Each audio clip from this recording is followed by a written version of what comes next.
This chapter will discuss project management, and we will leave the rest of the sections to later chapters. First of all, let's move the mouse cursor over the production live pane and on the startup page, and a drop-down menu will appear. You can either choose to open a new file or an existing file. Before opening a new file, please make sure that the selected video format is what you want and confirm that the connected camera supports the selected resolution. After the configuration is confirmed, click your mouse to open a new file. The user interface will then appear after that.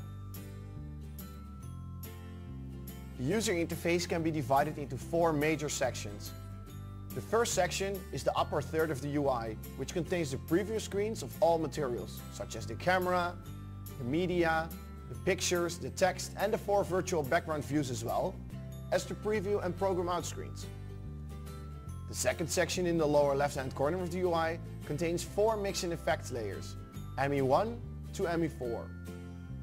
We can configure 3 preset PTZ faces for each media and effect layer, and thus this is equivalent of 12 virtual camera positions. Click on the autoplay button on the right to enable the autoplay, and you will see smooth movement between faces. The mentioned features form the second section. The third section in the bottom right hand corner is called Media Library Management, where users can define the materials for Media 1 and 2, Stills 1 and 2, and Text 1 and 2. We can also configure audio mixer and chroma key settings in this section. Please note that the chroma key settings only apply to the camera source and not to the rest of the media files.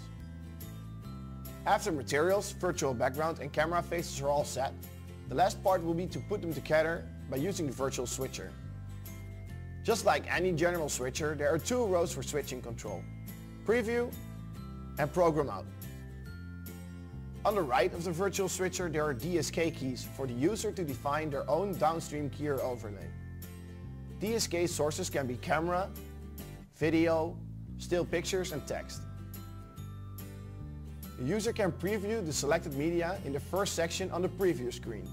After the sources and their positioning are confirmed, click on Cut or Fade button to place the downstream keyer on the program out screen. The above are a basic operational description and an introduction to the TVS1000 interface. After you have mastered all of that, you will then go to other functional operations. Most of the functions, such as transitions, downstream keyer overlays, etc., to a single controller, saving the user a lot of unnecessary mouse clicks. It is also a great protection for your wrist against RSI, that is repetitive strain injury. Most importantly, it's a free tool, so pick up your RMC220 and use it.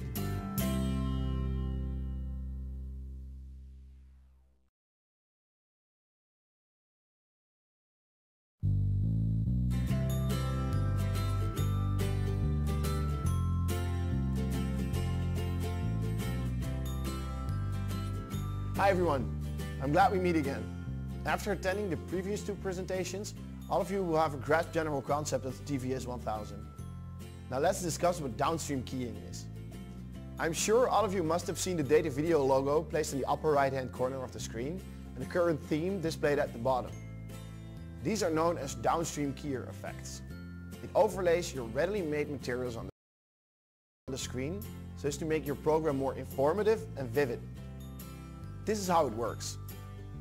We can click on the DSK function key located on the right, and on clicking, the DSK function key will turn green, indicating that the downstream keyer is currently in the preview state, and you're allowed to select from the following sources: camera, media 1 and 2, still 1 and 2, and text 1 and 2.